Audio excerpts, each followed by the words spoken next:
alergi makanan ya, kadar gula darahnya reda, problem sama sulfat ya, radiasi ya, kelebihan glutamat, lagi-lagi mitokondrial.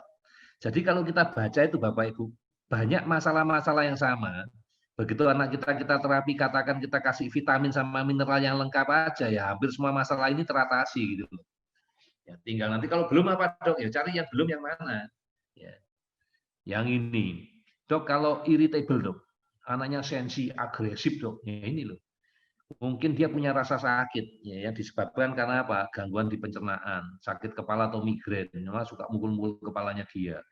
Sakit di hidungnya ya, sinus infeksi atau hidungnya mampet, telinganya infeksi, giginya bermasalah, anaknya cemas, kejang lagi, kekurangan vitamin suplemen lagi dok, litium, folat, magnesium, kolesterolnya terlalu rendah dok, iya dok, nah ini gak ada makan protein dok, nah, ini kronik penyakitnya ada di sini, adrenal fatigue, lead, macam-macam. Jadi Bapak Ibu nanti tolong dicek, katanya mau dibacain dok, ya dibacain lah ya. Tadinya aku mau ngebut ya, ya udahlah. Coba Bapak Ibu lihat, rata-rata semua kena di asam folat, ya cerebrofolat. Nih. Jadi kalau Bapak Ibu perbaiki aja suplementasinya lengkap sesuai dengan anjuran. Jangan tadi ngomong, dok suplemen yang penting-penting aja dok. Jujur semua suplemen itu tak penting, nggak ada yang bisa ditawar-tawar. Penting semua. Nggak mungkin nggak saya kasih barang yang nggak penting itu nggak mungkin. Pasti penting dan semua itu pasti ada hubungannya dengan gangguan. Tapi dok, kalau tahu penting sekarang ada masalah yang lebih penting lagi, apa duitnya nggak cukup. Ya sudah kalau gitu kita prioritaskan yang langsung mengatasi gejala. Misalnya kalau gangguannya itu di otak, yuk kita pakainya suplemen otak. Kalau gangguannya di pencernaan, pakainya suplemen untuk pencernaan gitu. Oke ya, kayaknya udah dibaca kan ya. Mau dibacain, semua sama kok. Suplemennya sama ya. Alergi, makanya Bapak Ibu ngerti, pantesan ya dok, banyak gejala yang katanya anak-anak ini bermasalah, begitu diterapi di dokter Ali dengan yang 8% aja tadi, suplementasi aja ya, ini semua isinya cuma suplemen doang kok, kebetulan suplemennya lengkap, ya pasti membaik lah. Ya. Terapi alergi pakai Bicom, nah semua rata-rata gangguannya alergi, ya pasti aja lah membaik. Ya. Gangguan tidurnya pasti hilang. Ya simple kok. Selama kita tahu yang mau kita kerjakan apa, yo hasilnya langsung kelihatan. Nah, anak-anak saya jadi progresnya jadi lebih cepat. Simple, ya, simple thing. Nah, ini yang mau saya ajarkan ke Bapak Ibu. Ya. Ini yang bagian bawahnya tadi. Kalau steaming ini masalahnya apa dok? Ini loh steaming, dysbiosis. Lagi-lagi urusannya alergi, kekurangan sen, kekurangan magnesium. Ini loh.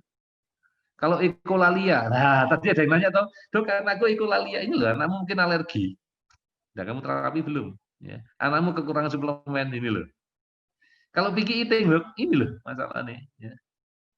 Pika, ya, hiperleksia, hipotonia, ya, inattention. Ya nanti Bapak Ibu baca sendiri. Ya, takut waktunya enggak ke sudah 40 menit. Ya tinggal 20 menit ya. Kita lanjutkan lagi. Ya, menarik ya Bapak Ibu ya. Jadi ini baru ngomong tentang software. Kalau softwarenya aja dikerjakan ya, terus terapi Bicomnya baru terapi alergi aja. Ini aja sudah berdampak ya. Dampaknya sudah luar biasa. Sudah progresnya bagus ya. Kalau dengan terapi Bicom rata-rata berapa persen dok? Ya 20% lah kurang lebih ya. Yang 80%-nya ada di sini ya, di ilmu yang ini ya. Jadi balik ngulangi yang kemarin. Jadi akar segala penyakit itu inflamasi. Jadi sebelumnya kalau Bapak Ibu ngerjakan ngurusi inflamasi aja ya, masalahnya selesai. Nah kalau masalah inflamasi, ini yang membuat lemot ya, brain inflamasi. Brain inflamasi yang membuat lemot. Ya kalau mau kita masalahnya selesai, inflamasi di atas pakai apa? Kalau pakai Bicom tuh gak nututi, ya cuma seminggu cuma 1 kali, ya, paling banyak seminggu 2 kali, gak nututi. Karena inflamasi itu bisa terjadi kapan saja, anytime ya. Gara-gara salah makan ini, salah makan itu, ya sudah jadi inflamasi. Paling gampang, paling murah diatasi dengan apa? Suplemen. Ya. Nah inflamasi itu gejalanya kayak apa sih dok? Ya ini enggak pada cuman anak kita yang bermasalah, pada kita pun muncul gejalanya kayak gini ya. Salah satunya kalau kita anak-anak kita kan marah ya. Oh di kita ya gini nih. Kok bingung dok? Kok aku kok belum dok? Aku gak fokus dok. Aku gak bisa konsen dok. Aku kok mudah lupa dok. Aku kok. Nah inilah gejala-gejala yang mungkin kita alami. Ya. Itu namanya brain fog atau brain inflamasi. Nah cara ngatasinya loh. Nah, namanya inflamasi, ngatasi inflamasi ya pakai anti inflamasi. Pakai antiinflamasi apa? Paling murah pakai vitamin. Vitamin antiinflamasi itu apa? Vitamin D, Bapak Ibu. Pakailah vitamin D. Itu antiinflamasi. Nah, selain antiinflamasi vitamin D itu apalagi, Dok? Selain antiinflamasi itu yang masuk inflamasi itu adalah antioksidan. Jadi kita pakai dua macam. Kita pakai antioksidan, yaitu aksasuflat tambah biostrat, ditambah vitamin D, yaitu kita pakai huruf D. Nah, kalau ini teratasi, inflamasinya teratasi, yo beres, berarti masalah selesai. Nah, sedangkan efek dari antioksidan sendiri itu apa? Anti kanker, mencegah penuaan diri, memperbaiki kerusakan sel, melakukan detoks tubuh, memperkuat imun sistem. Banyak loh manfaatnya itu ya. Termasuk nanti tadi ya. Kan sekarang banyak ya Bapak Ibu ya yang sudah terapi 1 tahun lebih ya, masuk 2 tahun juga kadang-kadang ada 2 tahun lebih ya. Yang anaknya sekarang mulai kita terapi, dosis untuk terapi otaknya ditambah ya, aksanya ditambah, biostratnya ditambah, langsung kelihatan ya progresnya ya. Progresnya langit bumi ya. Kadang-kadang Bapak Ibu nanya, kok nggak dari dulu-dulu? Enggak, karena anaknya sensitif alergi. Saya takut kalau saya masukkan suplemennya terlalu banyak, terlalu besar, terus masuk ke leaky gut, anaknya jadi alergi suplemen. Nah, ini salah satu alasan kenapa ada beberapa anak yang sangat sensitif sama suplemen. Ya.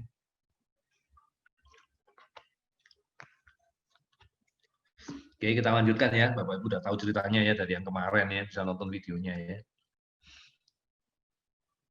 Ini videonya sama Bapak Ibu ya. Tidak ada bedanya ya. Jadi yang namanya radikal bebas itu bisa berupa apa aja ya, heavy metal, pestisida, ya, infeksi food alergi aja bisa. Dan ini menyebabkan selnya rusak ya. Kalau sel rusak di badan masih meninggal di otak. Ya kan padahal kita butuh ya itu sumbernya kita. Ini gambar yang kemarin ya. Kenapa kita perlu vitamin D? Ya ini untuk meningkatkan kemampuan apa? Kognitif. Ya mana dok? Kok gak ada tulisannya kognitif dok? Di pelan-pelan dilihat ada di sini. Improve CNS function kognitif. Ada di sini. Terus bagi kita vitamin D kalau jumlahnya pas cukup bagus, ngurangi gendut. Oke, Bapak Ibu, ya dosisnya ya yang kadang-kadang masalah ya. Ini studi-studinya ya, aku nggak akan bahas ya. Kemarin minggu lalu sudah tak bahas karena waktuku sudah mau habis ya. Ini Bapak Ibu nanti pelajarin ya. Bahwa ini nggak ngawur lah, semua diselidiki dan ini ada satu ahli yang aku sangat senang sekali. Jangan takut dengan kadar vitamin D kita di dalam tubuh ya. Semakin tinggi kadarnya, ini artinya resiko semua penyakit itu semakin menurun. Semakin rendah ya, semakin penyakitnya juga semakin tinggi. Ya, ini penelitian. Ya, bagus banget. Ya. Kemudian masalah dosis vitamin D3 ini kebanyakan dosisnya adalah dosis tinggi semua. Ya. Karena kalau dosisnya terlalu kecil itu tidak bermanfaat. Ya. Manfaatnya kurang, gak nendang. Ya. Ini ya, orang sampai pakai dosisnya 100.000 international unit per day. Kelihatannya besar, enggak. 5.000 international unit itu setara dengan 125 mikrogram. Nolnya 6 itu. Soalnya nulisnya 0,000 kan angel lah. Akhirnya tulis 5.000. Jadi 100.000 ini juga nggak banyak-banyak. Ya. Kalau dijadikan miligram ya kecil. Ya. Mikrogram itu kecil banget ya. Saking kecilnya makanya ditulisnya pakai angka ini. Ya. Jadi Bapak Ibu jangan cemas. Ya. Aman kok. Bukti amannya dari sini ya, studinya Dr. Widya tadi ya. Jadi kalau mau kita sukses melawan segala penyakit itu, melawan yang namanya inflamasi itu, pakai antioksidan sekuat mungkin. Makanya saya milihnya Aksa. Itu pun saya lengkapi dengan Biostrat supaya kerjanya lengkap. Terus memperbaiki disbiosis saya pakainya Sinbio. Jadi sebenarnya sudah kita kerjakan semua ya, tinggal Bapak Ibu lakukan aja. Nah ini bukti kalau dia pakai dosis tinggi itu aman ya.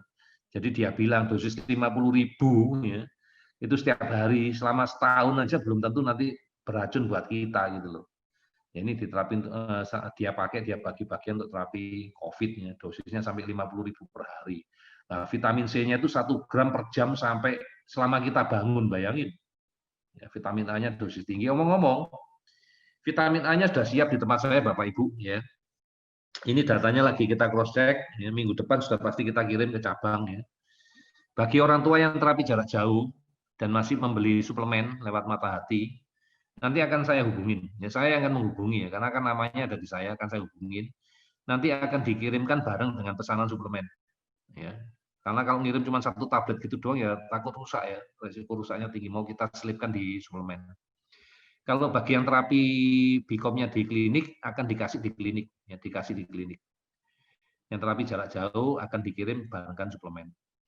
Dok, bagi yang belum terapi loh. Wah, sorry, aku belum bisa ngasih ya, karena aku baru punya 350 soft gel. Ya. Ini gunanya Prof. D. Ya. Jadi dikatakan kalau kita mau berjemur pun sia-sia ya. Karena apa? Ya jamnya nggak pas. Ya. Dia maunya jam 10 sampai jam 2 ya. Jam 10 jam 2 kan jamnya kering ya. Jadi kita nggak cocok untuk kita. Kemudian yang ideal ya penggunaan antioksidan itu apa aja yang lengkap ya antioksidannya itu ya mau yang enzimatik maupun yang non enzimatik. Nah ini punya kita akan lengkap kalau kita dikombinasi antara aksa bukan antara aksa ditambah dengan biostrat. Nah antioksidan yang nggak ada di sini adalah resveratrol. Jadi antioksidan yang kita pakai untuk anak-anak kita maupun untuk kita terapi yaitu di sisi software kita sudah pakai antioksidan dosis tinggi. Dan kerjanya antioksidan itu selalu diawali dengan yang E dulu. Jadi kalau dokter tadi ngomong vitamin C dosis tinggi, ya ini biasanya dia sudah gagal ya, kurang cepat ya.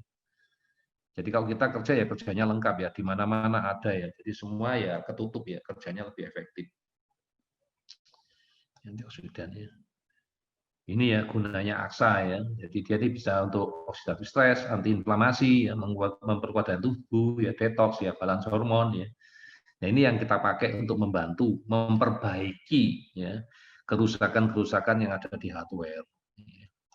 Ini isinya aksa, ya, vitamin C, vitamin E, omega 3, omega 6, antioksidan. Ya. Ini barang-barang isinya aksa seperti ini. Ini alasan pemilihan aksanya ya karena satu saksi aksa itu setara dengan ya. Nah, ini setaranya bukan cuma satu tapi ditambah ya, ditambah semua. Ini kenapa saya milih aksa ya, karena dia memperbaiki inflamatori, khususnya apa? Omega 3 sama omega 6-nya dia. Dan kebanyakan tadi kalau kita ngomong masalah hardware, problemnya di hardware atau speech delay itu adalah EFA, essential fatty acid. Rata-rata anak kita itu kekurangan essential fatty acid. Ya dengan aksa, tadi kan ada yang saya cerita ya, begitu aksanya ditambah, dosisnya dinaikkan, anakku jadi cerdas dokter. Yes. Ya ini doang kuncinya. Makanya saya kepingin menjelaskan sekali lagi ke Bapak Ibu, jangan menyepelekan suplemen. Kalau sementara ini saya ngomong kenapa dok yang dikasih yang utama suplemen yang itu dulu, ya karena Bapak Ibu yang nawar, Bapak Ibu yang banyak nawar ke saya, dok belum punya uangnya, dok belum ini, terpaksa saya kasih yang membuat anaknya Bapak Ibu progres duluan seperti apa, supaya Bapak Ibu tetap mau melanjutkan terapi. Kalau saya kasih awalnya yang utama dulu, setelah dicoba ternyata tidak kelihatan progres, kira-kira Bapak Ibu masih mau melanjutkan tidak? Nah, oleh sebab itu saya sampaikan yang sesungguhnya ini loh. Cerita yang sebenarnya di balik layar, yang utama itu justru yang ini. Karena sumber penyakitnya itu ada di sini. Ya. Oke, kita lanjutkan ya. Ini gunanya omega 3 sama omega 6. Dan ini harus dikombinasi antara omega 3 dan omega 6. Jadi jangan ngomong kalau omega 6 itu jahat. Enggak. Justru ini yang dipakai untuk perkembangan otak. Ya. Kita lanjutkan lagi, ini perbandingannya. Di buku ini dikatakan harus ada perbandingan untuk otak ini 1:1 dan itu ada di aksa. Ya.